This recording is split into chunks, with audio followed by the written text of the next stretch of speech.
Him and her is back in the space. Hello, everybody. It is me, your resident him, Chad Nails, Master Life Coach, and my And equally fantastic her. Nene Wyndham. Hello, everyone. All right. Well, this week we got something interesting. I'm sure most of you guys have already seen this and commented on it. If you haven't, we'd be more than happy to break it down for you here in your space. This came by way of just the fact that it's kind of been everywhere the last, 2 weeks or so, which is about as long as it's been out. Big thing happening with Seattle's Seahawks quarterback Russell Wilson and his wife, famed artist and performer Ciara, and this GQ interview that they had pre-Valentine's Day, where there was this, back and forth talking about, what is his greatest fear, and she makes this comment about, your greatest fear is losing, and then he hits her back and like, losing you. And they laugh and they make a big thing about it. And apparently, it has made the internet somewhat upset. It's perturbed. It's a little perturbed. You got a lot of black men out there who have been clowning him on his level of affection towards her, basically calling him simp. And since we don't really, for those of you who don't know what that term means, that basically it's a derogatory term to explain somebody, a man, who is overly sympathetic or overly emotional towards somebody or something. Man can't be that emotional. And he's like, but I love her and I don't want to lose her. And they're like, are you being a bitch ass? So, I've talked on it on my own space, like on Facebook, IG, and things of that nature. I've commented on it. I made posts about it. And I'm personally not a huge fan of the vitriol that he's getting towards his affection for his wife. Like, it's his wife. So, why? If you ain't supposed to have affection for her, who the hell are you supposed to have affection for? But yeah, so Nene and I, we tossed it around. We said, let's dive into it from a personal and from a cultural perspective, and just see what comes up. So what's your take on this? I know you're not super well versed in who he is, but I know you've heard of it. Yes, I did hear of it, and by way of you, actually. And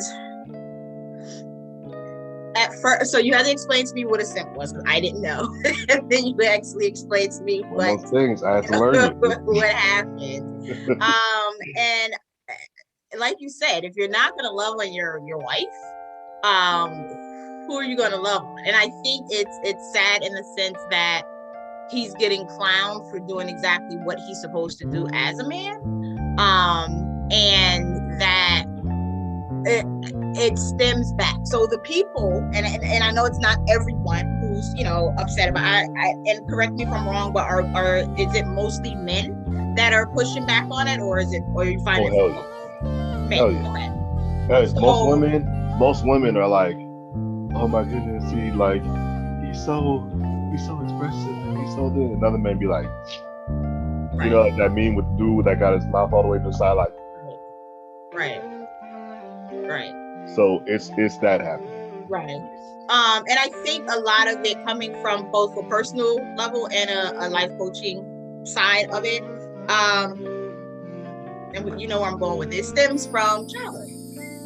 Obviously, because there's no way that you can tell me as a man, and seeing this growing up in your household, that you're going to be confused about this, disgusted about this, appalled about this man loving on his wife, if this was something that was modeled in your home as a child. Gotta talk about that. Both observation as well as receiving. Yes. Right?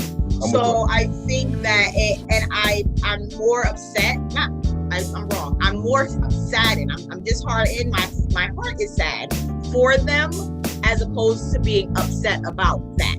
Because my thing is like, for you as a man, as a grown man, to say that another grown man shouldn't love on his wife doesn't make me upset of that. The fact that you think about this, I'm sad that you think like this, because obviously you were not loved on, nor did you witness your mom or your sister or whoever raised you being loved on. And so that's where I am with it. I'm not upset about it. All this is kind of like coming out, because you see like little things happening just within the community, just period, within relationships or whatever. And it just, all these things are like just coming out. Like what was festering inside are now coming out and showing face. So that's where I stand with it. I'm sad. It's actually kind of scary when you think about it. You know, you and I we talk about, you know, personal stuff. We talk about the dating scene. We've actually been, you know, little shout out to the little research that we did this month, where we just kind of like observe what was happening in the dating scene. And if this is one of those things that's happening in terms of how men are viewing other men, in terms of how they interact with the women in their lives, or men's take on love in general, it seems limited. And I'm using my words very, very specifically here, because I don't want to make it seem like I'm trying to state fact. It seems like that type of mentality and that type of viewpoint on it is very limiting, and it makes me fearful for women, because I know I have plenty of women. I have women in my life that I care about, like you. You know what I'm saying? You're my friend and stuff like that. You're out there looking for love. I don't want you to come across a man that's like, I mean, I'm saying, no, I got feelings for you, but I ain't trying to show him. I'm gonna show him and paying bills and slanging this pipe and whatnot. I ain't trying to like have you know what's happening here, but you just gonna have to get it from my actions, by very limited actions, as far as just paying bills and making sure that you make sure that you're sexually satisfied, but I ain't trying to do too much beyond that. You know what I'm saying? And that's terrible. Right. That is terrible. I feel like that is limiting as a human. Who you have these emotions, you know. It comes across as really terrible conditioning to have men talking about other men, and then by extension of that, talking about the concept of emotional expression as being that shouldn't be done. Right. Now, do you think that, are you in agreement? So, are you think it's more being loved on by a mom, or not being a witness to mom being loved on, or a combination of both, or a third thing that wasn't mentioned? Like, where do you, from a man's point of view, and growing up in a household where you have both parents, and what do you think is coming from your brethren that are against this showing of affection for a woman, a person who he chose to marry and spend the rest of his life with? Yeah. That's mad layers. I think coming at it from the woman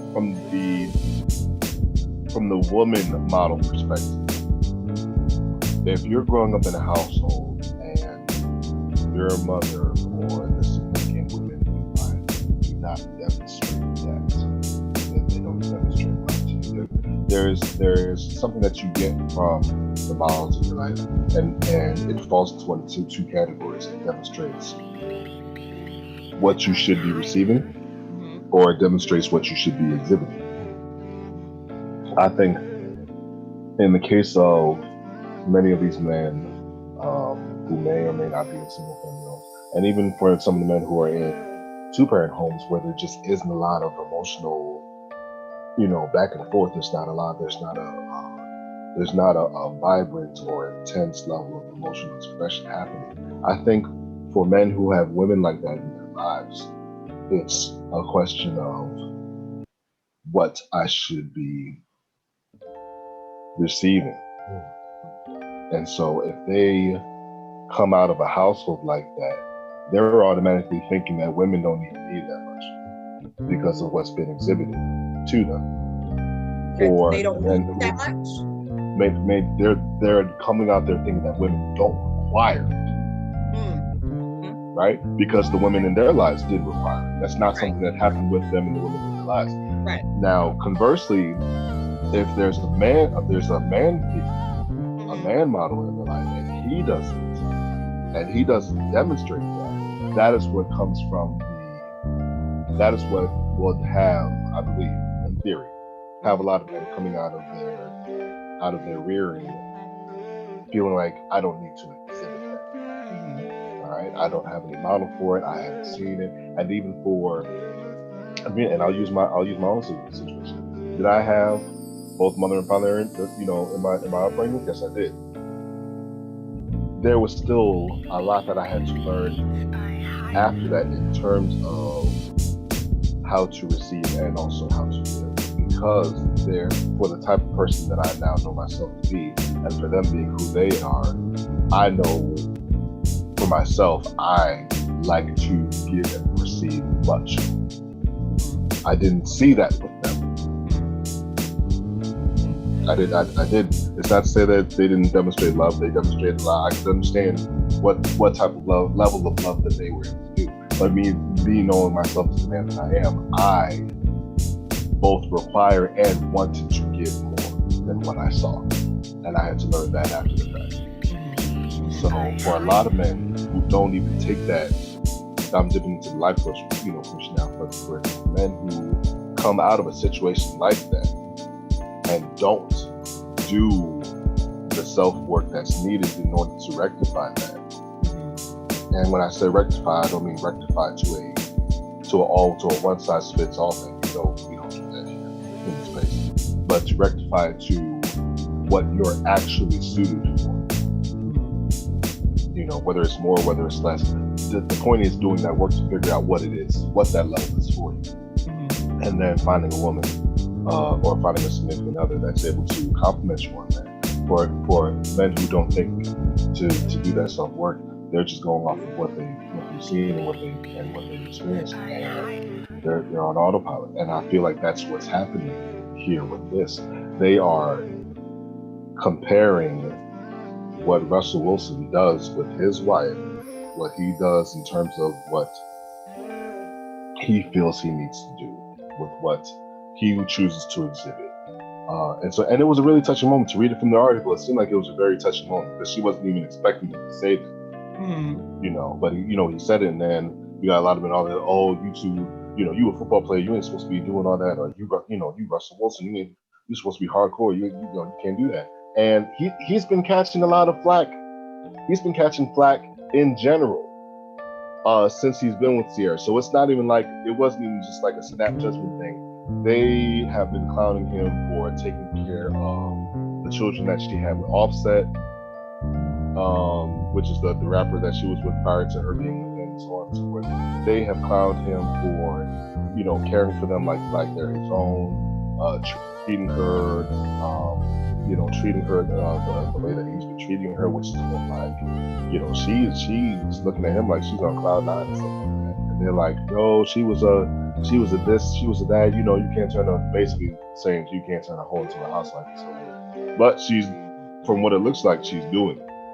And, she's in a better, she seems to be in a better situation with him. She seems to be happier. She seems to be, he seems to be happy with her. So then I'm looking at a lot of these guys like, not to say that you can't have your own opinion on things, but you may want to check that a little bit. To say that what he's doing is extra, it could potentially be true. I personally think it's more true that it's because of your level of not doing enough, or because of what your levels are, because of whatever your expectations of your levels are in terms of what should be done. That's why they're low in comparison to what he's doing. So you're looking at him like he's doing too much. So it's actually relative. But in the grand scope, in the grand scope of things, I think what he's doing is fine. Why wouldn't you want to somebody? If there's somebody that you love that much, why the fuck wouldn't you want? Would you be okay with losing them? Now, okay? So, and I was thinking as you were speaking, and not that I'm changing my stance on what I'm saying, but coming from a different point of view, possibly. Yeah, you're changing. No, I'm not changing. Is it that they're saying that? I don't know. I'm just asking. I don't know. That he's saying his biggest fear is losing the person that he's with. Is it coming from a point of being clingy, almost, or to the point of being needy, or is it coming from so? Is it coming from that point? Because if your biggest, and again, I'm not changing. I think he should love on his wife. It's worth asking. Yeah. Is it the fact that he is afraid of losing her because all of him and all of his identity is in her? Or is he afraid of losing? And we I don't know. I'm just throwing it because I don't know. I don't know exactly from what I see. It doesn't seem like that. Doesn't seem like. But it is worth asking. Right. It definitely is worth asking to see if it's like, okay, is this like a codependency thing going on, or just an outright dependency thing going on? I don't. He doesn't strike me as the type of man that would, and I could be wrong, but just going off of what I've seen in terms of interaction with him, it doesn't strike me as a codependent situation. It strikes me as he really values her. Now, do we know if he grew up in a two-parent household? Not that that matters, because growing up in a two-parent household doesn't equate to having a healthy relationship. It is something that we can follow up on. I'm not certain. Right off my head, but it's something that we can. I know he's tight with his mom. I know I've seen that, but as far as whether or not that the particulars of how he grew up and stuff like that, I'm not certain. But that's something that we can find out. Right. So, I mean, if it's coming from that point, and again, we don't know because I'm speculating. I'm just guessing. I'm like, well, maybe, could it be, possibly? But do I think that that's a bad thing? If it's a codependency thing, obviously it's not healthy. But if it's just merely this guy who's loving on his wife, who's loving on the whole package because she comes with children, there's absolutely nothing wrong with that. And those who see that as an issue, I would, again, not be upset or angry about it, but I would look at them like sad. The fact that you wouldn't want to have a love where if this person walks away, you're not putting up this guard like, oh, well, it don't matter, because whatever. Like that to me is not a show like that. Love is vulnerability, right? Being truly in love and being to the point of where you're showing and expressing true love is vulnerability. And coming with that vulnerability is saying, like, I would lose myself, not myself. I would be upset. My biggest fear is losing what we have here. And I'm thinking that not necessarily that he's saying losing you as a person, like you walking out and I'm losing you, but what we have, what we've built, everything that we have a foundation on, that's my biggest fear, because I worked so hard to build that foundation that if you walk away from that foundation crumbles it goes with you. That's a very healthy, you're talking about like interdependency. Right. Where it's like, okay, I understand I'm me, I understand you, but I also understand that there's this thing that we've made. Right. What I'm saying? Like there's this interaction, there's this bond, there's this connection that you and I have helped build and stuff like that. So it could absolutely mean that. And that is very healthy. You said something about love being vulnerability, and I'm looking at it, like I looked at that and I'm thinking, do a lot of men even look at the definition of love as being synonymous or including a level of vulnerability? Because that was a vulnerable moment, or it could be construed as a vulnerable moment. And maybe a lot of men are looking at it like, oh man, he the quarterback of the Seattle Seahawks now. You know what I'm saying? I wanted to throw that in there. You the quarterback of the Seattle Seahawks now. But maybe part of it is that they don't look at a component of love as being vulnerable, and Right. so to see him being vulnerable, they're like, oh, that doesn't fit. That doesn't fit in the concept of love. What, being a football player and be vulnerable? Who knows? Just being a man. I love period. my Just being a man. personal Period. life. My personal life has absolutely nothing to do with my career. Like that, those are two separate things. And the fact that I'm a football player or whatever, I don't know. What is he, a quarterback? What is he doing? He's a quarterback. He's the quarterback. Hey, look, being a quarterback for the Seahawks doesn't mean I can't love on my, like, what does that have to, if that's what they're thinking, like, oh, you're a football player, right? What does that have to do with me loving on my family? Like, that has absolutely no, if anything, that will make me want to work harder and do harder as a quarterback, because I have to support this family and I have to continue to build this foundation or support this foundation that I've built. So if anything, it's like, it's just crazy. It's sad. I have no other way to describe it, but my heart cries for anyone who doesn't see that. Yeah. Being, if it's healthy and it's coming from a healthy space, that being a good thing. I'm with you on that. Yeah. I definitely am. From a personal and from a coaching perspective. This is something for me to be sitting in front of them as a coach. If I were to get answers along those lines of what we discussed, my advice to them, or my suggestions to them would be like, you know what, y'all just keep the party going. You seem happy with him. You seem happy with her. And, y'all had a moment where y'all had a particularly touching and vulnerable moment, and a lot of people don't agree with it. But if it works for y'all, then, who's to say? And for me personally, I would personally align myself with that and say, this works. This works. That hell, I want that type of relationship. That's what I put on my post on Facebook. I was like, look, real talk. Some of y'all wish y'all had a love like Russell does. Right. Right. Maybe you don't realize it.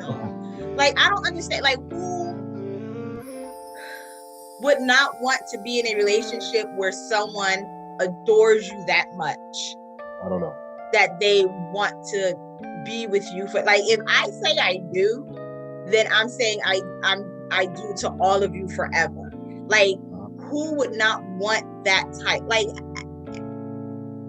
I'm trying to, like, who would not want that? Anyone who says that they wouldn't want that, I would look like, that's just crazy to me. Like, who would not want, coming from a man's point of view and a woman's point of view, who would not want someone who's going to say, you know what, if I lose you, my foundation is going to crumble. Like, you're like,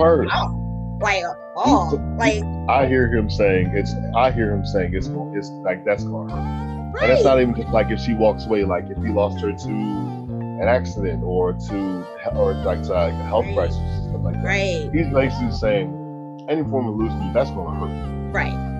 Right. That's and they're right. And people are probably seeing it like if she walks away and leaves him, just standing there. I think that's what a lot of people automatically kind of went to. But there's a lot of ways. There are a lot of interpretations that you can pull from that. There are a lot of variations on that theme that you can pull from. Yeah. So it's what it is. Yeah, that's crazy to me. Quite so. But yes, I'm looking for that love. So if he's out there, waiting patiently. But that is. I feel like that's pretty much all we can kind of pull out of that. Like I said, it's been about 2 weeks or so. Yeah. So a lot of people already kind of chimed in on it, and our take, our him and her take on that is, in general, keep the party going. Love the way that you need to be loved. It should be something intense. It should be something that's deep-seated for you. Otherwise, why did you freaking commit in the first place? Right. You know what I'm saying? Right. So that will be our video for this week. We'll see you guys next week. Don't be sure to send in your requests to him and her podcast. No, do it right. Him and her Talkspace podcast at gmail.com. Him her Talkspace podcast @gmail.com. We are doing this every week, so you guys send in your letters, send in your articles, send in your videos that you want us to respond to. Also, a little quick reminder, we are going to be launching the Soul Space monthly masterclass, which will be the first week of next month, March. Where we will be focusing on mental health in the Black community, and we're going to have a nice little mini panel where we are joined by other people in the healing community, and we're gonna dive into that. So we hope you guys join us for that as well. Anything extra, Nene? Oh, your show. My show, yes. So I have a show. I guess it was a show with. It's a show. It's a weekly. It is a show. Well, it's not I was gonna say podcast, but it's a show. It's a show. It's a response to the reaction show. It's a reaction show, yes, with my cousin Tina, where it's called the Brown Girls Chronicles, where we similar to the Your Space, but we just typically anyone who writes in with letters who want advice on situations, anything, mostly relationships we're getting, but anything that's going on in life that you want some advice on, because we've been there, done that. You can send those questions into the Brown Girls Chronicles @gmail.com. And neither one of us talk today. I know what is going on. And then we'll answer those questions. I post those live on my personal space, and she does that. It's not recorded on my personal space as well as her personal space. So that's what I have going on. All right. Yeah. So until next week, we will see you guys. You guys have a wonderful week. Like, share, and comment in the box down below. Y'all hit that. If you like what you're doing and you want more, y'all make sure y'all hit that subscribe button. Absolutely mash that like and subscribe button. Share it to your people. We're trying to build this space. We're definitely trying to do something really awesome for you guys here. So until next week, I am your resident him, Chad Nails, aka C.Harrison, and for my resident her, Nene Wyndham, aka Bubble Brown Sugar. That's not her nickname. Gordy. I just want to throw something out just for shock. Yes. That's how we do. I throw stuff out there for shock. She intentionally challenges me on stuff, even if she. It's fun. So y'all will see that. It's fun. But it is. But yeah. So until next week, we will see you guys. Him and Her Talk Space on Wednesdays at 8 p.m. If you guys want to chime in, you can definitely request the link for the Zoom podcast. That is actually a Zoom-based podcast, and so if you guys are interested in that, just hit us up on the comments, and we'll definitely get that out to you. And that's pretty much it. So from him and her Your Space, we will see you next week, where we have 2 coaches, 1 space, and 0 reservations. All right. Okay. You guys have a good night. Bye, guys.